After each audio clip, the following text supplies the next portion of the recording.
Hello, আসসালামু আলাইকুম। আশা করি ভালো। বাট আমি একটা জিনিস দেখে খুব ভালো নাই, একটু খারাপের মধ্যেই আছি। সেটা হচ্ছে এবার বিশ্বকাপে বাংলাদেশ অ্যাটেন্ড করে নাই, বাট বাংলাদেশ ফার্স্ট হয়েছে একটা বিষয়ে। বিষয়টা একটু অবাক করার বিষয় যে বাংলাদেশ অ্যাটেন্ড করে নাই বাট ফার্স্ট হয়েছে, তা ওয়ার্ল্ড কাপে। How imagine! এটা ইমাজিন করার বিষয় না, এটা বিশ্বাস করার বিষয়। সেটা হচ্ছে এবার বিশ্বকাপে 2026 সালের ওয়ার্ল্ড কাপে টোটাল 23 জন মানুষ সুইসাইড, মারামারিতে, এই ধরনের কাজে তারা মারা গেছে।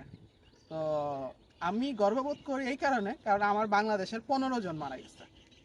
এটা হচ্ছে ওয়ার্ল্ড কাপের সুইসাইড বলি আর হচ্ছে মারামারি বলি, যেভাবেই বলি না কেন, টোটাল হচ্ছে আলহামদুলিল্লাহ বলবো।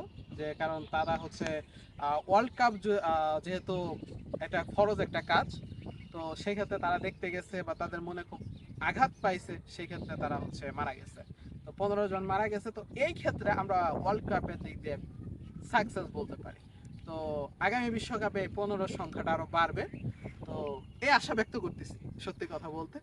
তো আর যারা বিশ্বকাপ দেখতেছিলেন, তারা হচ্ছে রাত্রে যারা বলতেন যে আমরা সকালে ঘুম থেকে উঠতে পারি না, তারা একটা মেসেজ কিন্তু আমাদেরকে দিয়ে দিয়েছেন যে আসলে আমরা ঘুম থেকে উঠতে পারি, বাট ওয়ার্ল্ড কাপের মতো যদি কোনো ফরজ কাজ থাকে তাহলে।